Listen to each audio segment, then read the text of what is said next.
Joint chief سے دستخط لیے، کیونکہ انہوں نے اس کو غلط جامہ پہنانا تھا اور انہوں نے یہ جھوٹ پھیلانا تھا۔ اب اگر اس حساب سے دیکھا جائے تو اگر ان کا ریکارڈ صاف ہے اور وہ باقی تحقیقات کا مطالبہ کر رہے ہیں تو کم از کم ان منٹس کو سامنے لایا جائے، اس میں پتہ چل جائے گا کہ آرمی چیف نے کیا کہا ہے اور D G I S I نے کیا کہا ہے اور باقی سروسز چیفز نے کیا کہا ہے۔ لیکن حقیقت یہ ہے کہ وہاں پہ بھی ان کے سازش کے اس بیانیے کو نہیں مانا گیا، اور جس طرح میں نے کل عرض کیا تھا کہ رجیم چینج کے لیے سازشیں کرنا، اب طیب اردگان نے کتنی مرتبہ امریکہ کے ساتھ پنگے لیے اور سازش کی، تو کیا امریکہ نے ان کی حکومت کو چینج کیا؟ اب اسی طرح سعودی عرب کے ساتھ ان کے تعلقات خراب ہوئے اور جمال خشوگی کے معاملے کو انہوں نے اپنے اندرونی معاملات میں مداخلت سمجھا، تو کیا اس کے بعد طیب اردگان اس کی رجیم چینج کرنے لگ گئے؟ اسی طرح چین ہر وقت یہ الزام لگا رہا ہے کہ امریکہ اس کے ملک پہ مداخلت کی کوشش کر رہا ہے اور وہ اس کا نشانہ نمبر 1 ہے، لیکن کیا وہ اس کی رجیم کو چینج کر رہے ہیں؟ پھر یہ بھی کہ عمران خان صاحب اپنے سیاسی بیانیے میں جان ڈالنے کے لیے ملک کی دفاع سے اور ملک کے وقار سے اور ملک کی عزت سے بھی کھیل رہے ہیں، کیونکہ پاکستان کوئی بنانا ریپبلک ہے کہ ایک امریکہ کے نچلی سطح کے عہدیدار نے کوئی دھمکی دے دی اور اگلے دن آ کے انہوں نے رجیم چینج کر دیا، حکومت چینج کر دی۔ امریکہ بہت بڑی طاقت ہے، وہ جنگیں کر سکتا ہے، وہ ملکوں پہ حملے کر سکتا ہے، اقتصادی پالیسیوں پہ اثر انداز ہوتا ہے، لیکن امریکہ کی تو اپنی یہ حالت ہے کہ اس خطے میں اس نے ہزاروں فوجیوں کی قربانی دے کے اور کھربوں ڈالر خرچ کر کے افغانستان میں جو رجیم انسٹال کیے تھے وہ اس کو نہیں بچا سکے۔ امریکہ آج تک ایران میں رجیم چینج نہیں کر سکے، تو پاکستان میں کوئی مذاق تھا کہ وہ 2 دنوں میں رجیم چینج کر لیتے۔ حقیقت یہ تھی کہ عمران خان صاحب نے اس سے پہلے امریکی سازش کا ذکر بھی نہیں کیا تھا، اور اگر اس وقت یہ ابھی جوڈیشل کمیشن کا مطالبہ کر رہے ہیں تو اس وقت تو انہوں نے جنرل طارق کی قیادت میں کمیشن قائم کیا تھا، تو جنرل طارق تو خود فوج سے ان کا تعلق ہے۔ تو سوال یہ ہے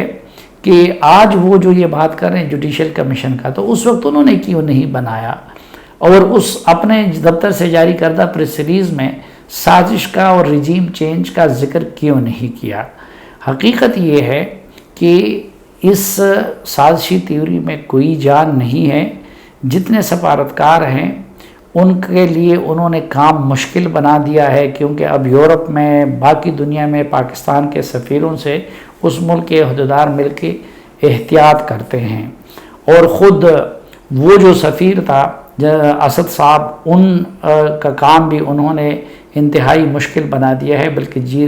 زندگی انہوں نے ان کی اجیرن کر دی ہے اپنے اس جھوٹے بیانیے کے لیے۔ لیکن ان سوالوں کا آج تک ان کے پاس تسلی بخش جواب نہیں ہے کہ اس کے بعد